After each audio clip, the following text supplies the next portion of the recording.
Hola, me llamo Lucia Contreras, soy del grupo 8 y voy a explicar el ejercicio 11. Vale, el enunciado del ejercicio 11, en resumen, nos pide que hallemos los caudales y composiciones de cada una de las corrientes involucradas en la formación de una disolución acuosa de formaldehído al 40%. Para ello, se ha sometido este sistema en el que se encuentran involucrados un reactor en el cual se van a meter dos corrientes, una de metano y otra de aire, con un porcentaje en moles de oxígeno y de nitrógeno, 34% de oxígeno y 64% de nitrógeno. En este reactor sabemos que se está formando dos reacciones simultáneamente, que son las que están aquí. En la reacción 1 se va a formar formaldehído y agua, y en la reacción 2 se va a formar dióxido de carbono y agua. Vale.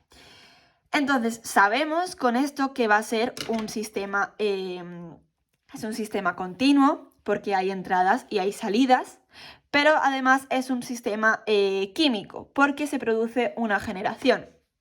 Vale, en estos datos adicionales que nos dan, nos dicen que hay una relación equimolar entre el metano y el oxígeno, que además la conversión del metano es del 90% y que en la reacción 1, por cada 0,88, por cada mol de metano se va a formar 0,88 moles de formol.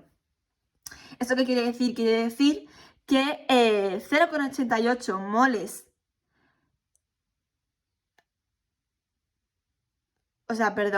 que de un mol de metano, 0,88 van a pasar a la reacción 1 y formar formol, y 0,12 pasarán a realizar la reacción 2 y dar dióxido de carbono y agua.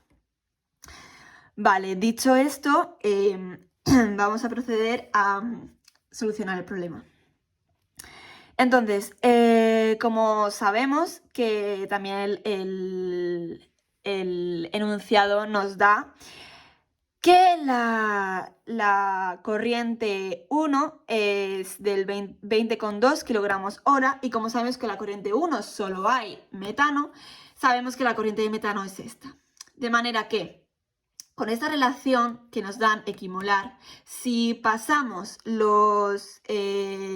este caudal a gramos y luego a moles, obtenemos los moles de metano que entran en el reactor, ¿vale?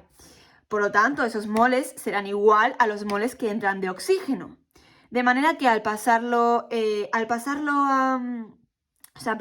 como ya tenemos los moles de oxígeno que entran, sabemos que esos son el 36%, de manera que con una regla de 3 obtenemos los moles de nitrógeno.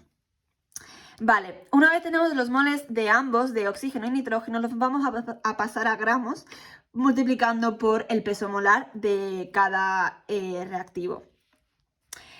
Al multiplicar, obtenemos los moles.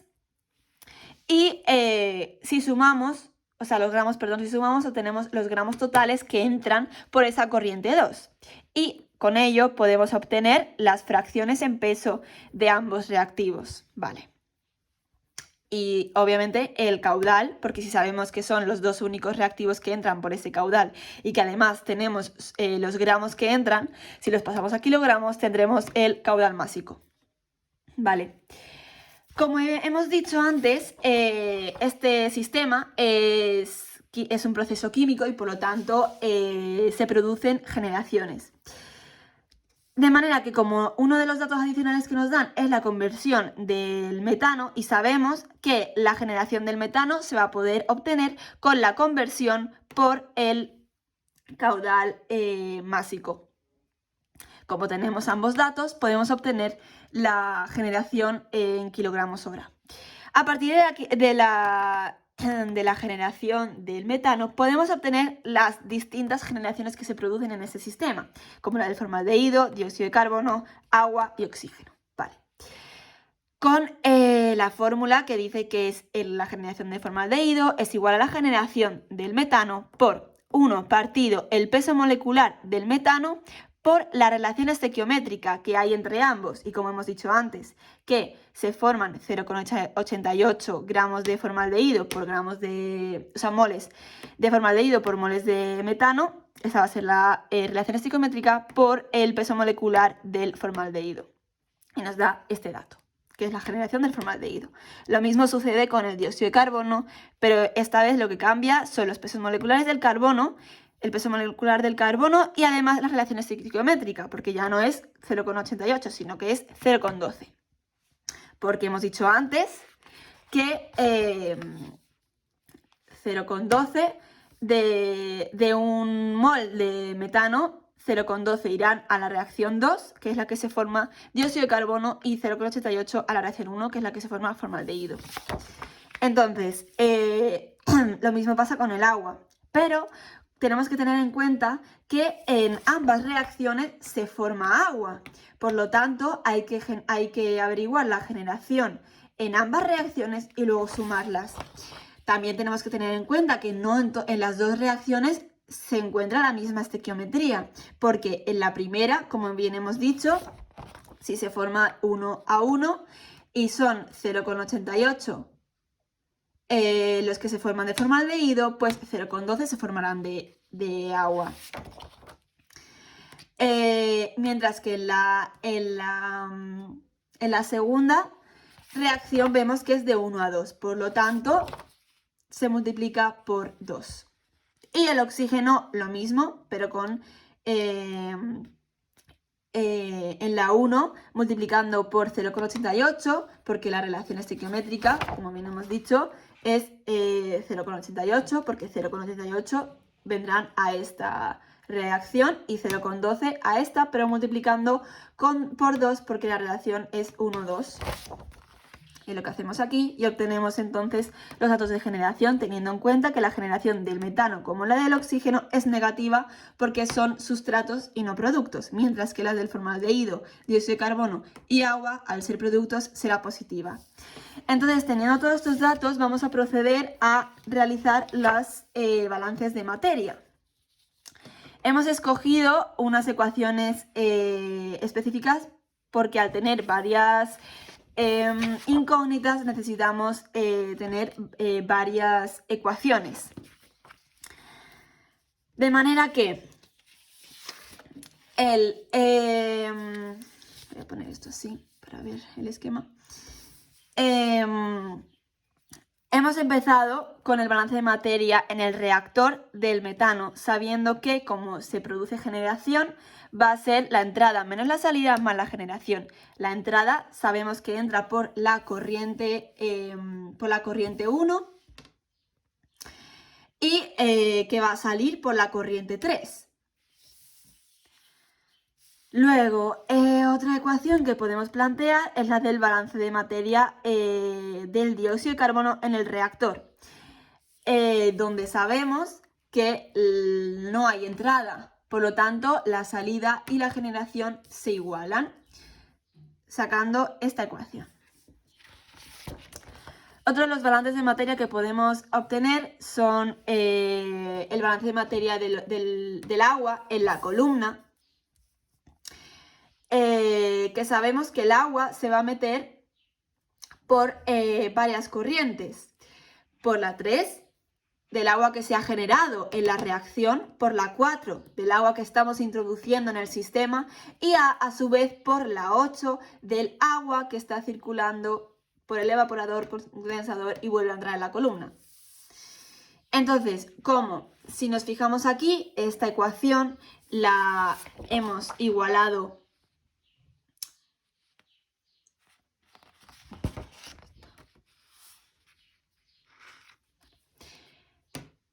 esta ecuación sale de... Un momento.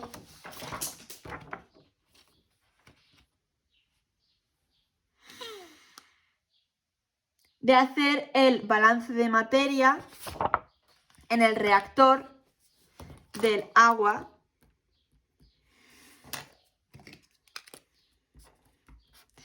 Porque sabemos que el balance de materia del agua es igual a la salida, salida igual a la generación. Por lo tanto, sabemos que es F3 por X de agua 3 igual a la generación del agua, que como hemos dicho antes es 7,35. Por lo tanto, sabemos que tenemos esta misma ecuación aquí y lo igualamos. Vale. Luego seguimos. La siguiente ecuación que podemos plantear, la del balance de materia global del nitrógeno, en la cual obtenemos que F2 va a ser igual a F3. Por lo tanto, sacamos este caudal. Luego, en el balance de materia en la columna del dióxido de carbono, sabemos que es, como ahí no se produce generación, va a ser entrada igual a salida, es decir, F3 por la composición en F3, que, como hemos dicho antes, esto viene después, vale, es igual a F5 por la composición del dióxido de carbono en la corriente 5, vale. Ahora, en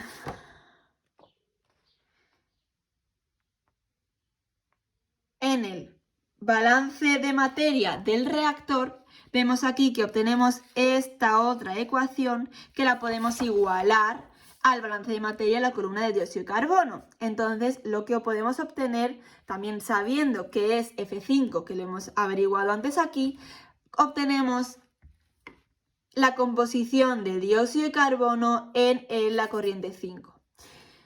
Al obtener la... Vale, ahora, otra de las ecuaciones que podemos plantear es el balance de materia global del metano, que sabemos que es la entrada menos la salida más la generación. La entrada en la corriente 1 menos la salida, que va a ser en la corriente 5, más la generación, que como es menos 18 con 18, sabiendo que es F5, obtenemos el resultado de la composición de metano en la corriente 5. Vale. De manera que si nos vamos a la tabla, podemos igualar, podemos rellenar los huecos de la corriente F, del caudal F5, la composición de dióxido de carbono en la corriente 5 y la composición del metano en la corriente 5. Es decir, esto, esto y esto. Sabiendo todos estos componentes, los podemos sumar y a 100 le restamos eso y sacamos la composición del oxígeno. Y básicamente esto es lo más lejos que he podido llegar, porque aparte de que se me ha ido el tiempo, no consigo sacar más incógnitas de estas ecuaciones. Así que esto será los resultados obtenidos básicamente. Así que gracias y...